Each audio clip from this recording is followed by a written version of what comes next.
आपने खेती के 3 कानून पढ़े? किसी ने पढ़े? जो अभी किसानों ने आंदोलन किया था, खेती के 3 कानूनों में एक लाइन लिखी हुई थी, वही लाइन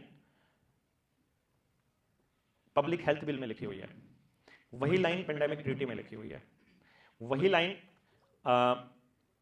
कॉइनेज एक्ट 2011 में लिखी है, वही लाइन 2014 के बाद बने हर कानून में लिखी है, वही लाइन लिखी है। वो लाइन क्या है कि ये जो कानून बन रहा है इस मुद्दे पर ये कानून सर्वोत्तम रहेगा, इससे पहले कहीं भी कोई भी कानून अगर इससे कॉन्ट्राडिक्शन में है तो ये वाला कानून चलेगा। समझ गए बात? जहां भी है सबको एक लाइन में लपेट दिया। अनकॉन्स्टिट्यूशनल है कि नहीं है? ये लाइन अनकॉन्स्टिट्यूशनल है कि नहीं है? नंबर 2, वही मैं खेती वाले कानून में लिखा हुआ है, वही पब्लिक हेल्थ बिल में लिखा हुआ है, मैं उसी चीज को फिर से एक्सप्लेन कर रहा हूं। एक और लाइन है लिखी हुई उसके अंदर, वो ये है, ये जो खेती के 3 कानून हैं, इन कानूनों में उसमें एक कानून था एग्रीमेंट वाला कानून, कंपनियों के साथ एग्रीमेंट का कानून था। उसमें लिखा था कि अगर कोई डिस्प्यूट होगा तो एसडीएम के पास जाएंगे पहले, एसडीएम कोर्ट से अगर किसान जस्टिस सेटिस्फाइड नहीं होगा या फिर एक भी पार्टी सेटिस्फाइड नहीं होगी तो वो एडीसी के पास जाएंगे और एडीसी का निर्णय ही फाइनल निर्णय माना जाएगा।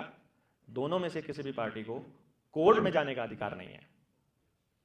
मतलब अगर हम ये मानकर चलें, मोदी जी की संसद में कही हुई बात को भी सच मान के चलें कि हमारे पास 85 करोड़ किसान हैं जो 2 एकड़ से कम के हैं, तो आप समझ के देखिए 2 एकड़ से कम का जमींदार बढ़िया वकील रख सकता है या फिर अडानी अंबानी की कंपनी बढ़िया वकील रख सकती है।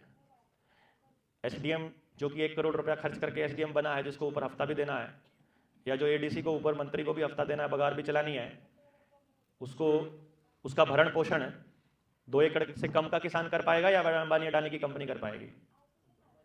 तो निर्णय अगर गलत है तो वो कोर्ट में भी नहीं जा सकता।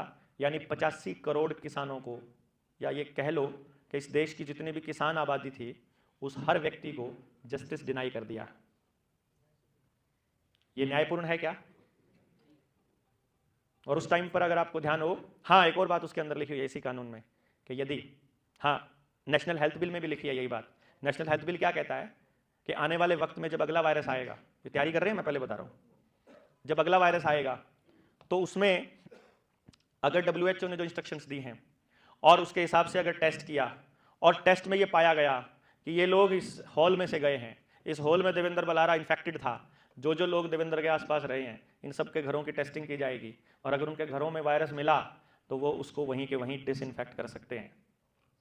उस डिसइंफेक्शन में क्या क्या लिखा हुआ है पता है? एक तो वो लिखा हुआ है वो क्या, सैनिटाइज करना, दूसरा उसमें लिखा हुआ है अगर वो एनिमल है तो किल करना, और तीसरा उसमें लिखा हुआ है अगर वो ऑब्जेक्ट है तो उसको जलाना। यानी अगर आपकी फसल में, खड़ी फसल में भी अगर वायरस होने की केवल आशंका है तो उसको जलाया जा सकता है। आपके घर में, आपके बेड में, आपके कपड़ों में भी अगर होने की आशंका है उसको जलाया जा सकता है। आपके पशु में होने की आशंका है तो उसको मारा जा सकता है। ये लिखा हुआ है, जस्ट ढूंढना, नेशनल ये क्या बोला था मैंने अभी, पब्लिक हेल्थ बिल।